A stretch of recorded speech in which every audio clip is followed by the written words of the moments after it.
Hi everyone, welcomes to Evan vlogs with Anu channel. So ಇವತ್ತು ನಾವು chilli manchurian ಯಾವ ರೀತಿ ಮಾಡಬೇಕು ಅಂತ ನೋಡ್ತಾ ಇದ್ದೀವಿ. ಸೊ ಇದಕ್ಕೆ ಹೂಕೋಸು ಏನು ಹೇಳ್ತೀವಿ, ಸೊ ಅದನ್ನು ತೊಳೆದಿಟ್ಕೊಳ್ಳೋದಕ್ಕೆ ಬಿಸಿನೀರನ್ನ ಕಾಯಿಸ್ತಾ ಇದ್ದೀವಿ. ಸೊ ಅದಕ್ಕೆ ಸ್ವಲ್ಪ ಸಾಲ್ಟು ಮತ್ತು ಅರಿಶಿನ ಹಾಕಿ ಕಾಯಿಸಿಟ್ಕೊಂಡ್ರೆ ಸಾಕು. ಒಂದು ಕುದಿ ಬಂದ ತಕ್ಷಣ ಅದರೊಳಗಡೆ ನಾವೀಗಾಗಲೇ ಬಿಡಿಸಿಟ್ಕೊಂಡಿರುವಂಥ ಹೂಕೋಸನ್ನ ಹಾಕಿ ಅದರೊಳಗಡೆ ಒಂದು ಸ್ವಲ್ಪ ಒಂದು 5-10 ಮಿನಿಟ್ಸ್ವರೆಗೂ ಅದರಲ್ಲೇ ಬಿಟ್ಟರೆ ಸಾಕಾಗುತ್ತೆ. ಯಾಕಂದರೆ ಅದರಲ್ಲಿ ಏನೇ ಹುಳ ಇದ್ದರೂ ಅದು ಹೊರಗಡೆ ಬಂದ್ಬಿಡತ್ತೆ. ಅದಕ್ಕಾಗಿ ಸೊ ಈ ಕಡೆ ನಾವು ಬ್ಯಾಡಗೆ ಮೆಣಸಿಕಾಯನ್ನ ನೀರಲ್ಲಿ ಉನ್ಸಿಟ್ಕೊಂಡಿದ್ದೀವಿ. ಯಾಕಂದರೆ ಕಲ್ಲರ್ ಯಾವುದೇ ಥರ ಕಲ್ಲರ್ನ ನಾವು ಇಲ್ಲಿ ಯೂಸ್ ಮಾಡ್ತಾಯಿಲ್ಲ. ಇದರದ್ದು ಬ್ಯಾಡಗೆ ಮೆಣಸಿಕಾಯನ್ನ ನೆನೆಸಿಟ್ಕೊಂಡು ಅದನ್ನು ಪೇಸ್ಟ್ ಮಾಡಿ ಇಟ್ಕೊಂಡಿದ್ದೀವಿ. ಈ ಥರ ಬಂದಿದೆ. ಸೊ ಇದನ್ನೇ ನಾವು ಚಿಲ್ಲಿ ಮಂಚೂರಿಗೆ ನಾವು ಯೂಸ್ ಮಾಡ್ತಾಯಿದ್ದೀವಿ. ಸೊ ನೆಕ್ಸ್ಟು ಬ್ಯಾಟರ್ಗೆ ಏನೆಲ್ಲ ಹಾಕಿದ್ದೀವಿ ಅಂದರೆ ಕಾರ್ನ್ಫ್ಲೋರು, ಚಿಲ್ಲಿ, ಪೆಪ್ಪರು ಮತ್ತು ಶುಂಠಿ ಬೆಳ್ಳುಳ್ಳಿ ಪೇಸ್ಟ್ ಇದೆ. ಸೊ ಇದು ಸ್ವಲ್ಪ ರೈಸ್ ಫ್ಲೋರ್ ಕೂಡ ಇದೆ, ರೆಡ್ ಚಿಲ್ಲಿ ಪೌಡರು ಮತ್ತು ಪೆಪ್ಪರ್ ಕೂಡ ಇದೆ, ಸ್ವಲ್ಪ ಕಾರ್ನ್ಫ್ಲೋರು ಮತ್ತು ಒಂದು ಸ್ವಲ್ಪ ಸಾಲ್ಟು. ಸೊ ಇದಿಷ್ಟನ್ನು ನೀಟಾಗಿ ಮಿಕ್ಸ್ ಮಾಡ್ಕೊಳ್ಬೇಕು. ಎಷ್ಟು ತಿಕ್ಕಾಗಿ ಅಂದರೆ ತುಂಬ ತೆಳು ಬೇಡ, ತಿಕ್ಕಾಗಿ ಕನ್ಸಿಸ್ಟೆನ್ಸಿ ನೋಡಿಕೊಂಡು ಮಿಕ್ಸ್ ಮಾಡಿಕೊಂಡ್ರೆ ಸಾಕಾಗುತ್ತೆ. ಸೊ ನೋಡಿ, ಇಲ್ಲಿ ಇಷ್ಟ ಅದಾವಂದರೆ ಅದು ಬ್ಯಾಟರ್ ರೆಡಿ ಆಗಿದೆ ಅಂತ ಅರ್ಥ. ಸೊ ಇದಕ್ಕೆ ನಾವು ಈಗಾಗಲೇ ಬಿಸಿನೀರಲ್ಲಿ ನೆನೆಸಿಟ್ಕೊಂಡಿದ್ವಲ್ಲ ಹೂಕೋಸನ್ನ, ಸೊ ಆ ಕಾಲಿಫ್ಲವರ್ನ ತೆಗೆದು ಇದರೊಳಗಡೆ ಹಾಕಿ ಮಿಕ್ಸ್ ಮಾಡ್ಕೊಳ್ಳೋದಷ್ಟೇ. ಸೊ ನೋಡಿ, ಈಗ ಇಷ್ಟು ನೀಟಾಗಿ ಮಿಕ್ಸ್ ಆಗಿದೆ. ಸೊ ನೀಟಾಗಿ ಕೋಟಿಂಗ್ ಆಗಿದ್ರೆ ಅದು ಫ್ರೈ ಮಾಡಬೇಕಾದ್ರೆ ಆರಾಮಾಗಿ ಮಾಡ್ಬೋದು ಮತ್ತು ನೀಟಾಗಿ ಕ್ರಂಚಿಯಾಗಿ ಬರುತ್ತೆ. ಸೊ ಈಗಾಗಲೇ ಕಾದಿರೋ ಎಣ್ಣೆಯಲ್ಲಿ ನಾನು ಈಗಾಗಲೇ ಕಲಸಿಟ್ಟಿರೋಂಥ ಹೂಕೋಸನ್ನ ಅಲ್ಲಿ ಹಾಕಿದ್ದೀನಿ. ಸೊ ನೆಕ್ಸ್ಟು ಫ್ರೈಗೆ ಏನೆಲ್ಲ ಬೇಕಾಗುತ್ತೆ ಅಂತ ಹೇಳಿ ರೆಡಿ ಮಾಡಿಟ್ಕೊಂಡಿದ್ದೀನಿ. ಸೊ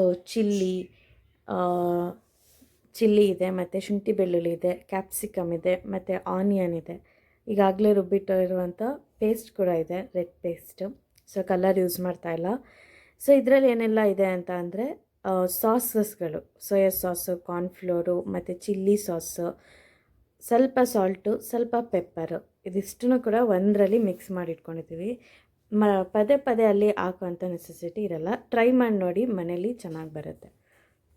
ಸೊ ಈಗ ಈ ಹದಕ್ಕೆ ಒಂದು ಸತಿ ಮಾತ್ರ ಅಲ್ಲಿ ಕರೆದಿಟ್ಟಿದ್ದೀವಿ. ನೆಕ್ಸ್ಟ್ ಒನ್ ಟೈಮ್ ಕರೆದ್ರೆ ಅದು ಕ್ರಂಚಿ ಆಗುತ್ತೆ. ಸೊ ಸೈಡಲ್ಲಿ ಸ್ವಲ್ಪ ಕೊತ್ತಂಬರಿನೂ ಕೂಡ ಕಟ್ ಮಾಡಿ ಎತ್ತಿಟ್ಕೊಂಡಿದ್ದೀವಿ. ಸೊ 2 ಸಲ ಫ್ರೈ ಆದಮೇಲೆ ಈ ರೀತಿ ಕಾಣಿಸುತ್ತೆ, ಕ್ರಂಚಿಯಾಗಿ ಕಾಣಿಸುತ್ತೆ. ಒಂದು ಸಲ ಮಾಡೋಂಗಿದ್ರೆ ಒಂದೇ ಸಲಿನೂ ಕೂಡ ಮಾಡ್ಬೋದು. ಸೊ ಈಗ ಫ್ರೈಯಿಂಗ್ ಪ್ಯಾನಲ್ಗೆ ಏನೆಲ್ಲ ಹಾಕ್ಕೊತಾ ಇದ್ದೀವಿ ಅಂತ ಅಂದರೆ ಸ್ವಲ್ಪ ಆ ಪೇಸ್ಟ್, ಫಸ್ಟೇ ಆ ಪೇಸ್ಟ್ನ ಹಾಕ್ಕೊಬೇಕು. ಬ್ಯಾಡಗೆ ಮೆಣಸಿಕಾಯ್ದು ಏನು ಪೇಸ್ಟ್ ಮಾಡಿದ್ವಿ ಅದು ಆಯಿಲಲ್ಲಿ ಚೆನ್ನಾಗಿ ಫ್ರೈ ಆಗುತ್ತೆ. ಸೊ ಹಾಗಾಗಿ ಅದು ಪೇಸ್ಟ್ ಹಾಕ್ತೀವಿ. ನೆಕ್ಸ್ಟು ಸ್ವಲ್ಪ ಗಾರ್ಲಿಕ್ ಮತ್ತು ಜಿಂಜರ್ ಹಾಕಿದ್ದೀವಿ. ಸೊ ಆಮೇಲೆ ಇನ್ನೆಲ್ಲ ಕಟ್ ಮಾಡಿದ್ವಿ, ಕ್ಯಾಪ್ಸಿಕಮ್, ಚಿಲ್ಲಿ ಮತ್ತು ಈರುಳ್ಳಿ ಏನಿದೆ ಅದನ್ನು ಇದರೊಳಗಡೆ ಹಾಕಿ ಜಸ್ಟ್ ಮಿಕ್ಸ್ ಮಾಡೋದಷ್ಟೇ. ಉಪ್ಪನ್ನ ಹಾಕೋಬೇಕಾದ್ರೆ ಹದವಾಗಿ ನೋಡ್ಕೊಂಡು ಹಾಕ್ಕೊಳ್ಳಿ. ಯಾಕಂದರೆ ನಾವು ಆಲ್ರೆಡಿ ಬ್ಯಾಟರಲ್ಲೂ ಸಾಲ್ಟ್ ಯೂಸ್ ಮಾಡಿರ್ತೀವಿ ಮತ್ತು ಸಾಸಲ್ಲೂ ಸ್ವಲ್ಪ ಸಾಲ್ಟ್ ಹಾಕಿರ್ತೀವಿ. ಸೊ ಹಾಗಾಗಿ ಅದನ್ನು ನೋಡಿಕೊಂಡು ಯೂಸ್ ಮಾಡಿಕೊಂಡ್ರೆ ಬೆಸ್ಟ್. ಸೊ ಈಗಾಗಲೇ ನೋಡಿ, ಇದು ಸಾಸ್ ಏನಿತ್ತು ಇದನ್ನು ರೆಡಿಯಾಗಿದೆ. ಇದನ್ನು ಫ್ರೈಯಿಂಗ್ ಪ್ಯಾನಲ್ಲಿಗೆ ಹಾಕಿದ್ದೀವಿ. ಇನ್ನೊಂದು ಸ್ವಲ್ಪ ನೀರು ಬೇಕಾದರೆ ಮಿಕ್ಸ್ ಮಾಡ್ಕೊಂಡು ನೀಟಾಗಿ ಕುದಿಸ್ಕೊಂಡ್ಮೇಲೆ ತಿಕ್ಕ ಕನ್ಸಿಸ್ಟೆನ್ಸಿ ಬಂದಮೇಲೆ ಈ ಗೋಬಿನ ಆ್ಯಡ್ ಮಾಡುವಂಥದ್ದು. ಸೊ ಆವಾಗ ನೀಟಾಗಿ ಕೋಟಿಂಗ್ ಆಗುತ್ತೆ. ಸೊ ಕೊತ್ತಂಬರಿಯಿಂದ ಗಾರ್ನಿಷಿಂಗ್ ಮಾಡಿದ್ರೆ ಸೊ ಚಿಲ್ಲಿ ಕಾಲಿಫ್ಲವರ್ದು manchurian ready to serve. So please share and subscribe to my channel. Next ವೀಡಿಯೋನಲ್ಲಿ ಸಿಗ್ತೀನಿ. Take care. God bless you all. Bye.